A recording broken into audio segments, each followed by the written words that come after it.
नमस्कार दोस्तों, star IQ में आप सभी का बहुत बहुत स्वागत है। 4 नवंबर 2020 के हरियाणा करंट अफेयर हम लोग इस वीडियो में जानेंगे। अगर आपने अभी तक स्टार आईक्यू यूट्यूब चैनल को सब्सक्राइब नहीं किया है तो कर लीजिएगा।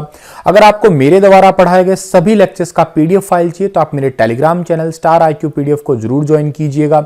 अगर आप फेसबुक भी चलाते हैं तो स्टार आईक्यू एजुकेशन मेरा फेसबुक पेज है, प्लीज आप इसे सभी लाइक जरूर कर दीजिएगा। आगे बढ़ता हूं, कल आपसे सवाल पूछा था, उसका सही जवाब क्या होगा। हाल ही में मुख्यमंत्री ने किस जिले में ई चौपाल का उद्घाटन किया है? तो इस क्वेश्चन का सही आंसर था करनाल के अंदर, यानी कि ए ऑप्शन जो है वो बिल्कुल ओके था। आज का पहला क्वेश्चन क्या होगा हमारा? हरियाणा राज्य बाल कल्याण परिषद खालिस्तान में हर साल की तरह इस वर्ष भी राष्ट्रीय बाल महोत्सव 2020 का आयोजन करेगी।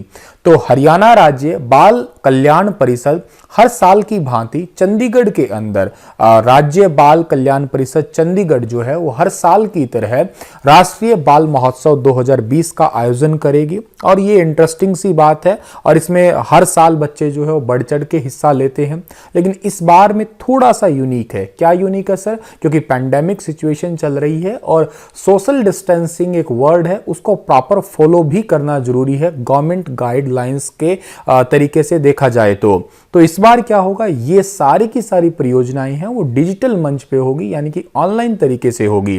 और पिछले साल जो है इस प्रतियोगिता के अंदर तकरीबन 2 लाख बच्चों ने जो है वो हिस्सा लिया था। इस बार का टारगेट थोड़ा ज्यादा है, 15 लाख बच्चों का है, क्योंकि ये इस बार तो होने वाली है ऑनलाइन तरीके से।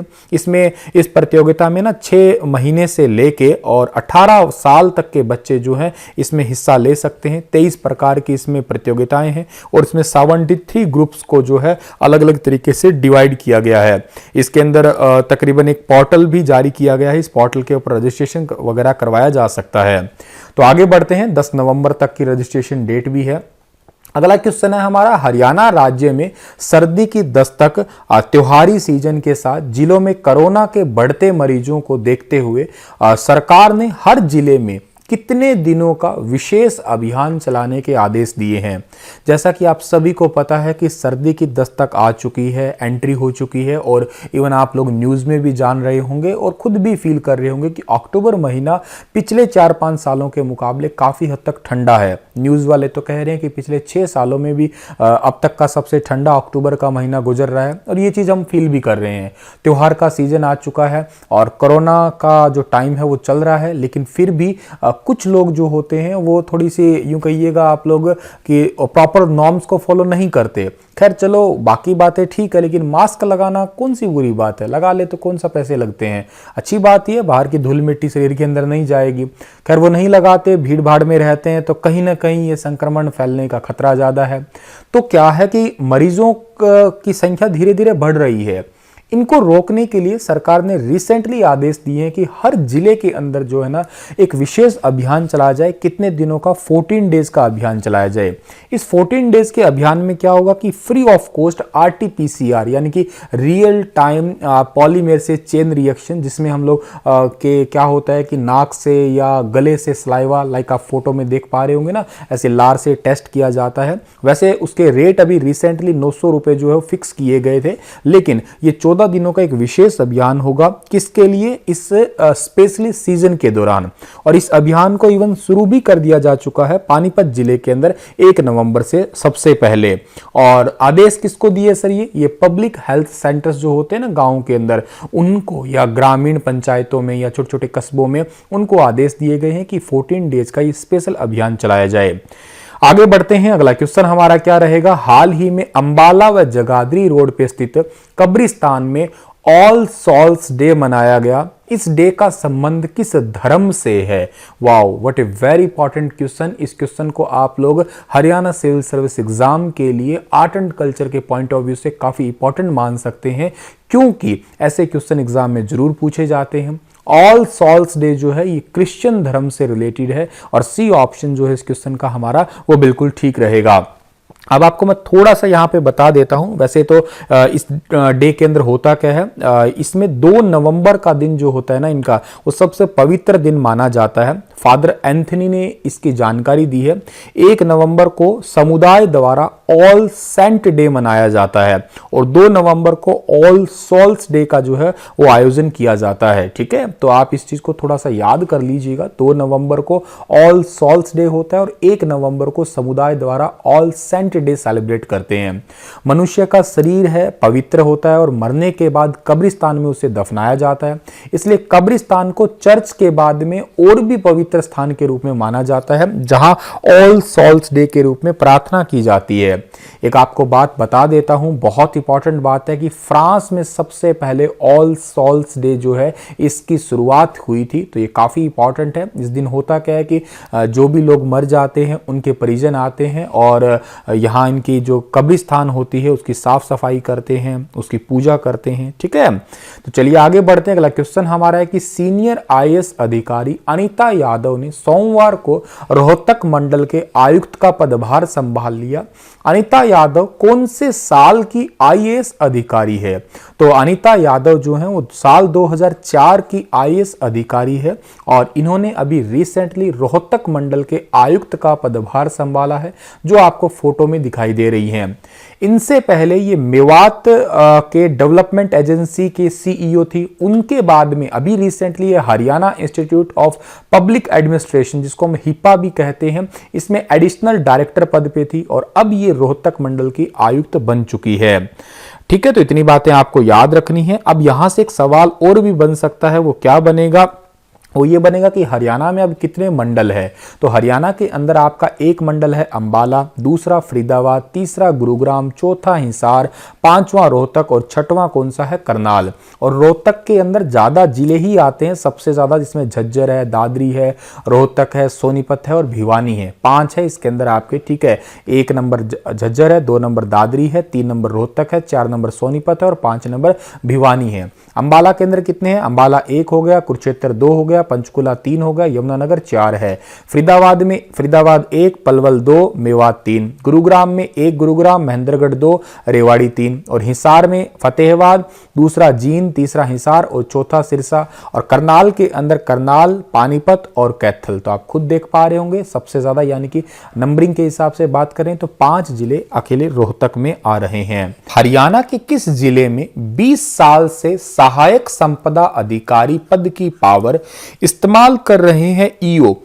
इस स्थानीय निकाय में जबकि यह पद स्वीकृत ही नहीं है। ये कौन से जिले की बात हो रही है? ये जिले की बात हो रही है प्यारे बच्चों अंबाला की। अब ये क्वेश्चन है बहुत ही ज्यादा इंपॉर्टेंट और थोड़ा सा ट्रिकी भी है। तो चलिए आपको मैं एक एक लाइन से इस क्वेश्चन को समझाने का प्रयास करता हूं। इस लेटर को ध्यान से देखिएगा आप लोग, सारा खेल इसी लेटर पे ही थोड़ा जुड़ा हुआ है। अभी देखिएगा मेन बात क्या है कि 4 फरवरी 2000 के वित्तायुक्त जो स्थानीय शासन के विभाग हैं, जिन्होंने इस लेटर के हवाले इस्तेमाल हो रही इस पावर के ऊपर जो है वो अभी सवाल उठाया। आरटीआई में दी गई जानकारी में ये कहा गया कि ये रिकॉर्ड में उपलब्ध ही नहीं है। ये लेटर हमारे पास में जो आया है, इन लाइनों के बीच में जो है, यहाँ पे इन साइन वगैरह के बीच में 1.5 से 2 इंच का गैप भी है। तो ऐसा माना जा रहा है ये लेटर जो है ना, ये फर्जी लेटर है।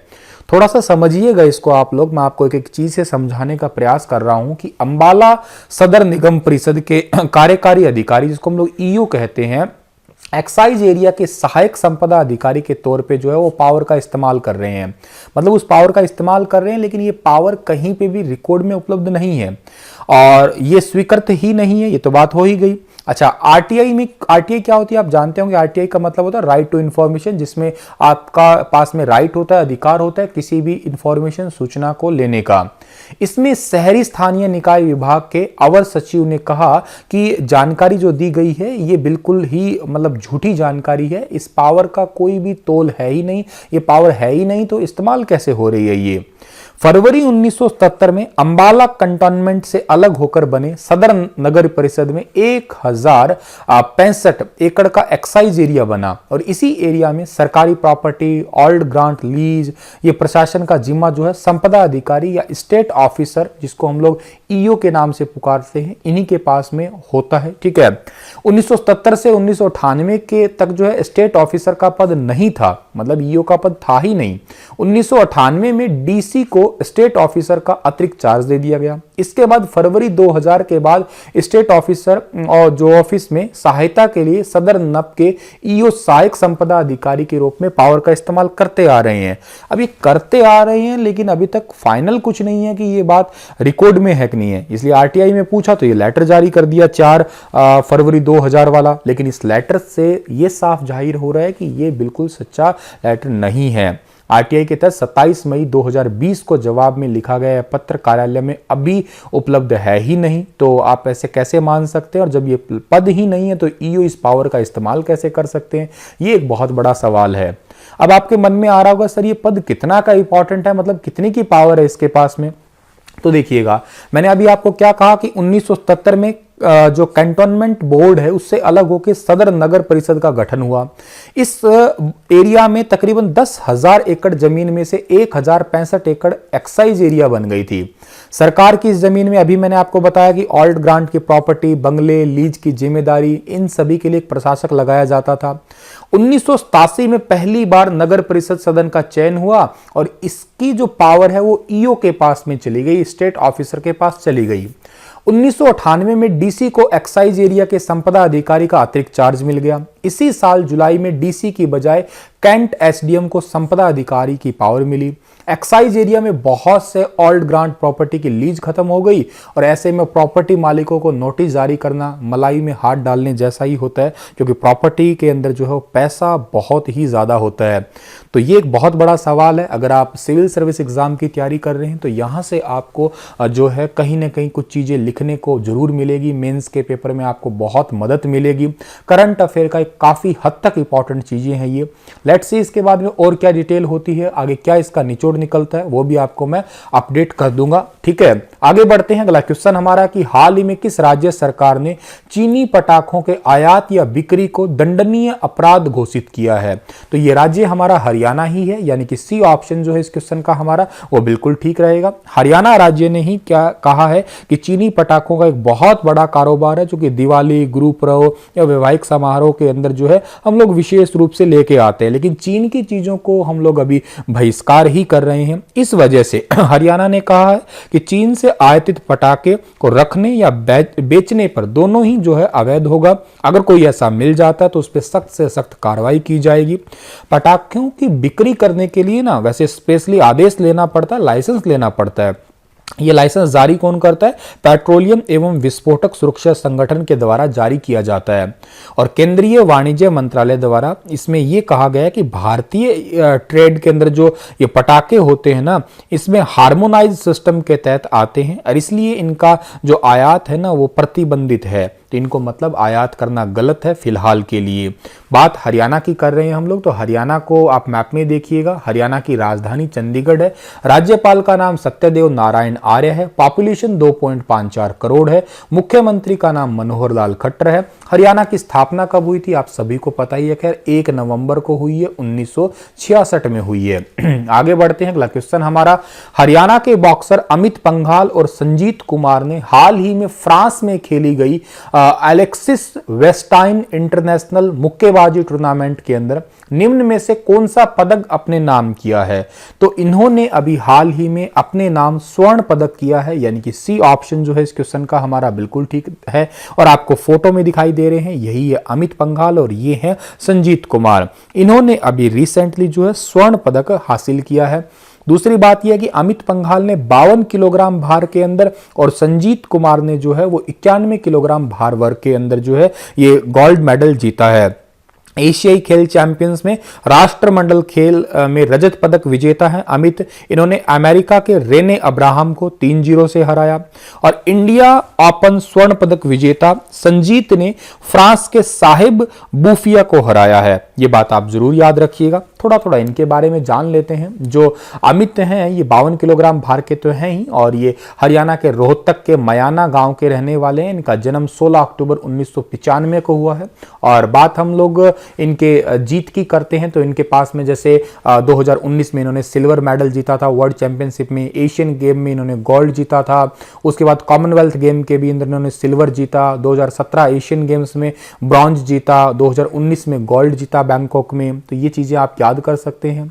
और संजीत कुमार है, इनको संग्राम सिंह के नाम से भी जाना जाता है। ये भारतीय पहलवान होने के साथ साथ अभिनेता का काम भी किया करते हैं। बिग बॉस के 7वें संस्करण 2013 में ये नजर आए थे। ठीक है, कई सारे इनके जो ये कई का धारावाहिक जैसे दे दनादन, सच का सामना, बिग बॉस 7, बड़ी दूर से आए हैं, नच बलिए, इनमें जो है ये दिखाई दिए। 21 जुलाई 1985 को जो है इनका जन्म हुआ है। ये भी हरियाणा रोहतक के रहने वाले हैं। आगे बढ़ता हूं, अगला क्वेश्चन हमारा बहुत इंपॉर्टेंट है। इंडिया इंटरनेशनल फिल्म फेस्टिवल में अंबाला के किस दिवंगत अभिनेता को लाइफ टाइम अचीवमेंट अवार्ड 2020 से सम्मानित किया गया है? कौन से अभिनेता है, किसे सम्मानित किया गया है? तो इनका नाम है ओम पुरी। ये अंबाला के थे लेकिन अब इस दुनिया में नहीं रहे और इनको जो है लाइफ टाइम अचीवमेंट अवार्ड से सम्मानित किया गया है। इंडिया इंटरनेशनल फिल्म फेस्टिवल में 15 भाषाओं की 110 से ज्यादा फिल्मों को प्रदर्शित किया गया है। ओम पुरी की गिनती हिंदी सिनेमा के दिग्गज अभिनेताओं के रूप में होती है, तो ये काफी इंपॉर्टेंट है, जरूर याद करना आप लोग। आगे बढ़ते हैं, अगला क्वेश्चन हमारा है कि हरियाणा दिवस पर ब्रिटेन में हरियाणा इन यूके एसोसिएशन ने अंतरराष्ट्रीय भाला फेंक खिलाड़ी नीरज चोपड़ा और शूटर मनु भाकर को किस अवार्ड से सम्मानित किया है? तो इनको सम्मानित किया है हरियाणा गौरव अवार्ड से, यानी कि बी ऑप्शन जो है इस क्वेश्चन का हमारा वो बिल्कुल ठीक रहेगा। जो आपको फोटो में दिखाई दे रहे हैं यही हैं वो दोनों खिलाड़ी, ये है नीरज चोपड़ा, ये है मनु भाकर।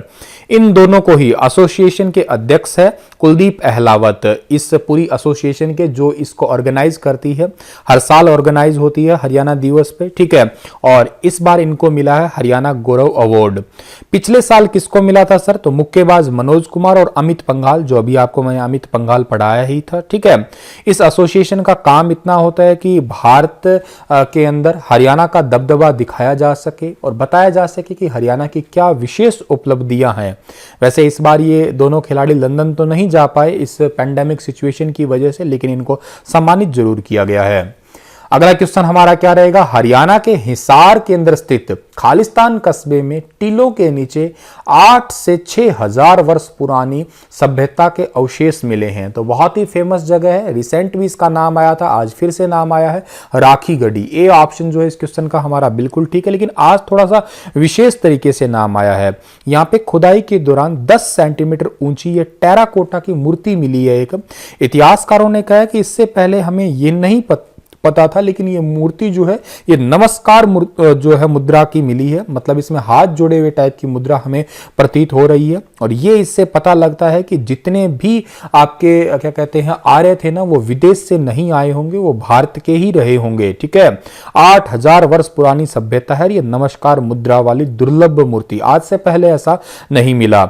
और जो दुनिया में ये हैंडशेक का रिवाज चल रहा है ये जरूर विदेशियों का है, और आर्य जो बिल्कुल विदेश से नहीं आए, वो आपके कहीं से रहे होंगे तो भारत से ही रहे होंगे, क्योंकि नमस्कार मुद्रा तो केवल इंडिया की है। वैसे यहाँ पे और बहुत सारे साक्ष्य भी अभी मिल रहे हैं, खुदाई का काम चल ही रहा है, 100% खुदाई पूरी नहीं हुई है यहाँ पे, ठीक है। और ये जानकारी हमें दी किसने है? हिसार के इतिहासकार जिनका नाम है डॉक्टर महेंद्र सिंह ने बताया है कि यह प्रमाण बेहद महत्वपूर्ण है, जो साबित करता है कि वैदिक सभ्यता संस्कृति बाहर से नहीं बल्कि भारत से ही आई है। हड़प्पा वगैरह सारी संस्कृति जो है वो भारत की ही है। तो चलिए इतनी बात आप याद रखिए। एक बात और आपको बता देता हूं कि हरियाणा के जो पुरातत्व विभाग के डिप्टी डायरेक्टर है उनका नाम क्या है? उनका नाम है बनानी भट्टाचार्य, ठीक है। तो ये काफी इंपॉर्टेंट है। और इसके अलावा जो है इन्होंने ये बताया कि इस नमस्कार करते हुए जो मुद्रा की मूर्ति मिली है इसको दिल्ली के नेशनल म्यूजियम में रख दिया गया है वर्तमान में। इसी के साथ ये लेक्चर समाप्त होता है। आपके लिए क्वेश्चन है कि हरियाणा में 54 वर्ष के सियासी सफर में बड़ौदा में उपचुनाव हुआ है, कौन सा उपचुनाव हुआ है? 36वां, 37वां, 35वां, इनमें से कोई नहीं। अभी 3 नवंबर को हुआ है। थोड़ा सा डिटेल से बताइए अब तक कितनी पार्टियों ने जीता है, सबसे पहले किसने जीता था, कौन से साल में जीता था, कितने पूर्व मुख्यमंत्री जीत चुके हैं। जैसे मैंने आपको कल समझाया था वैसे वैसे आप डिटेल में बताएंगे तो मैं आपको जानूंगा कि आप पढ़ते हैं, अदरवाइज आप भाग के सीधा आंसर दे देंगे, ये काम तो खैर अच्छा नहीं रहेगा। चलिए कल फिर हाजिर होऊंगा लेटेस्ट अपडेट के साथ, तब तक आप हंसते रहना, मुस्कुराते रहना। धन्यवाद।